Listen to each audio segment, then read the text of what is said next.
So let me try to organize the Halloween franchise in a way that probably makes sense. See, the thing with Halloween and its franchise is kind of like a choose your own adventure type thing. The movie has been revamped and reconstrued so many times that it's no wonder that you probably think that either Michael Myers or Laurie Strode have some sort of magical powers because they can die and come back at any time and be like nothing ever happened. Nothing has changed the story. So, here, let me give you a few ways that you can go about it. So, obviously, you're going to start with Halloween 1978 and continue on to Halloween 2 to 1981, the 1981 movie. Think about those two movies as like one continuous movie. It's almost like the producers, or the direction they were going, they created a long movie, realized how much time that they had, and decided to just cut it in half. So those two are the foundation of starting the Halloween franchise. You're then, depending on how you feel, are going to skip Halloween 3.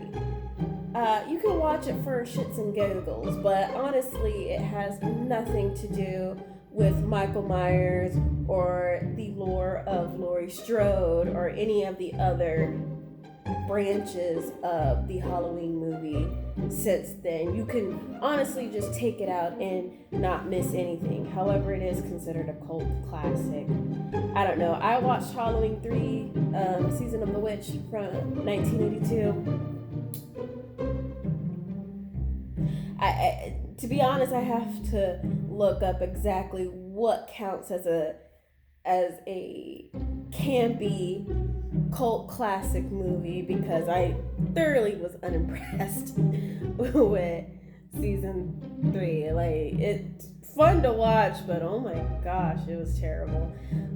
Anyway, if you want to go through the Jamie Strode storyline, you're going to skip Halloween 3 and you're going to watch the next 3 Halloween movies. So that is Halloween 4, The Return of Michael Myers, Halloween 5, The Revenge of Michael Myers, and Halloween 6, The Curse of Michael Myers. Yeah, very original with the titles. It is what it is. Essentially, you're paying to watch the same movie over and over again anyway, so I mean titles are kind of just they don't matter in this sense. So those are the next 3 movies. That is 1988, 1989, and 1995. You can go into any direction that you want. They're both focusing on Jamie Strode or an extended family of the Laurie Strode family. That's if you want to take that route.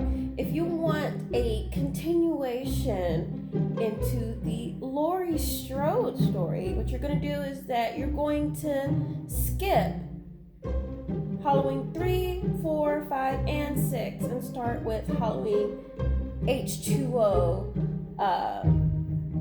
the 1998 movie, which is 20 years after the first Halloween movie in 1978. Supposedly picking up off of Halloween 2, 1981, after the events. Laurie Strode doesn't have a daughter, Jamie Strode. She has a son now, and they're going through their differences as Laurie is too traumatized and has picked up a second identity, faked her death and picked up a second identity and has become someone else in another place, along with raising her now 17-year-old son.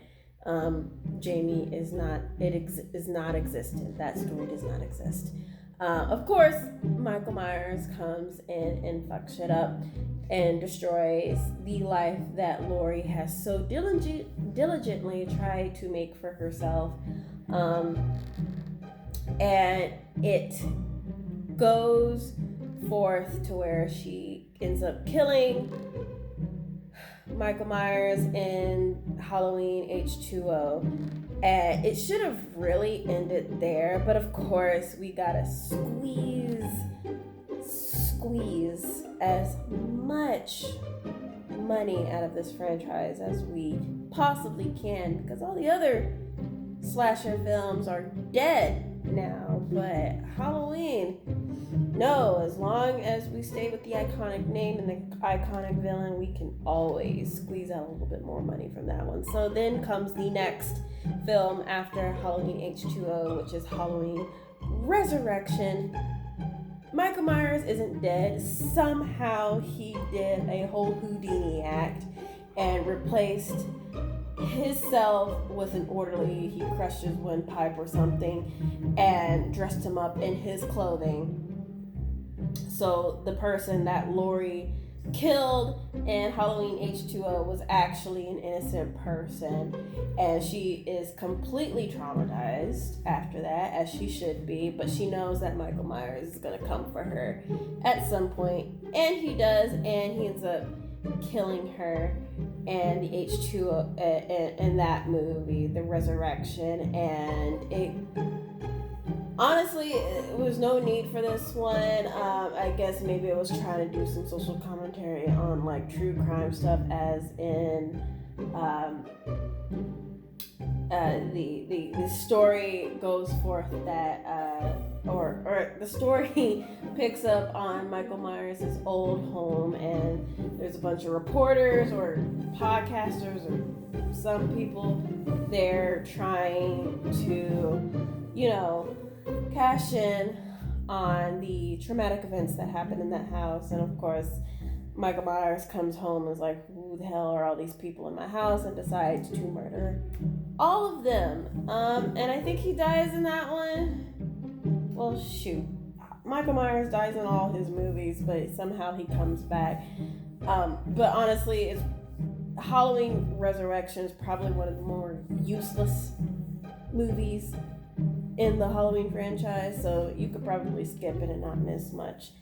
If you want to do the Rob Zombie Halloween branch, you can skip the entirety of Halloween 1978, Halloween 1981, and all subsequent movies after that, and start with Halloween 2007, which is Rob Zombie's remake of Halloween 1978. And it goes a little bit more in depth as to why Michael Myers is the way that he is. They try to focus on him more, how as a kid he was just extremely violent and always showed those tendencies, and that his violent tendencies got so bad to the point where his, I guess, mother kills herself, unalives herself, excuse me. And he goes after his baby sister, which he could have killed when he first attacked his entire family, but I guess he doesn't believe in killing off the baby in the crib. He'd rather wait till she is of age to go and ruin her life, and that kind of happens there. And then it goes, you could start there, it'll go into Halloween 2, which is kind of a remake also of Halloween 2 1981, except that it's more psychological. Like, you can kind of see the inside of Michael Myers' mind. He is being talked to or forced to by the ghost of his mother, telling him to do all these things. And Laurie, his baby sister, apparently also sees these kind of illusions, these hallucinations in her head, kind of emphasizing that this is like a family trait or something, like all Myers family members are somehow psychotic in a sense. And it honestly, this one ends in kind of a bit of a cliffhanger because she kills Michael Myers, but then takes his mask and knife and proceeds to show herself in front of people. So it's kind of like, oh, now the evil has jumped over from Michael to Laurie, and that's it. Of course, that's the Rob Zombie one. Not many people seem to like that remake of it. Honestly, I think the how creepy it is was pretty cool. I remember the 2007 one, so I don't really mind it. But that's if you want to go through with that. Whatever. If you want to go through the new revamped Halloween, what you can do is you can start with Halloween 1978 and Halloween 2 1981. Skip 3, 4, 5, 6. Halloween H2O, Halloween Resurrection, and the Rob Zombie Halloweens, and go straight into Halloween 2018, which is supposed to be right after, not right after, but after, like 40 years after the events of that Halloween. Laurie doesn't have Jamie Strode is not real. Her son wasn't real. She does have a daughter and a granddaughter in Halloween. They are at odds with each other. They are not talking because how Laurie Strode raised her daughter was in as a result of her trauma with Michael Myers, and therefore it wasn't conducive for a family living. And of course, the daughter doesn't really understand that, and she has her own daughter, and she doesn't want anything to really do with Laurie until Michael Myers comes along and starts screwing shit up again. And then you can go and they realize that, oh, the danger is real, and Laurie's just kind of like, yeah, no crap, I've been trying to tell you this entire time. And it goes into Halloween Kills.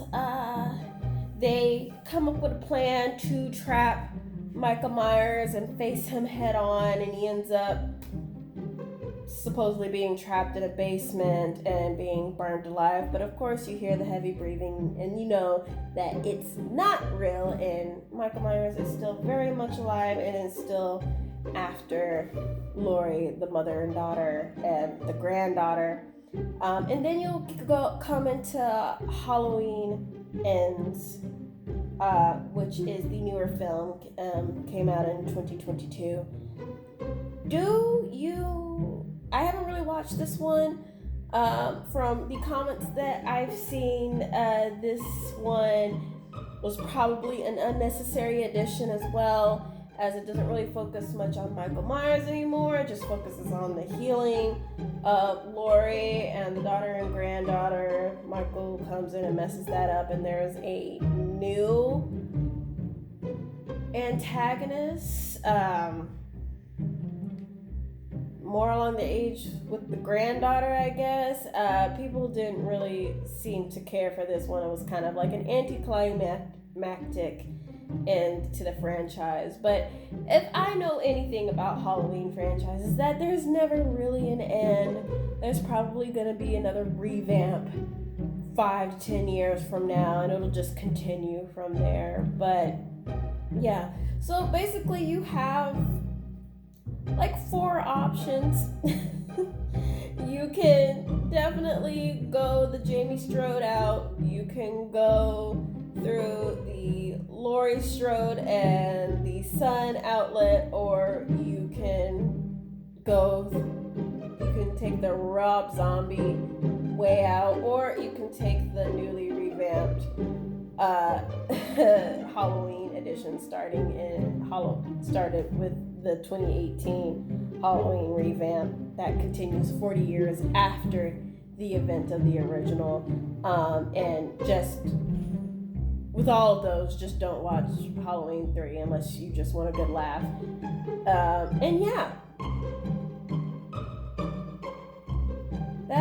That's Halloween in a nutshell. So, I'm gonna try to be better at this. I said that last time, but you know what? You say it until you believe it and you do it. So, with that being said, I'm gonna head out, go eat some tiramisu, probably bake some Halloween cookies or something, because I don't have anything else to do. Probably watch Halloween. Actually, don't. I am done with the Halloween franchise. I do not recommend watching all 13 movies back to back unless you really just have the time and are droned out enough to not realize that you are watching the same movie over and over again, just different characters with different timelines. That's it. But that's the beauty of slasher. You don't need a storyline for it to be a slasher. All right. Peace out.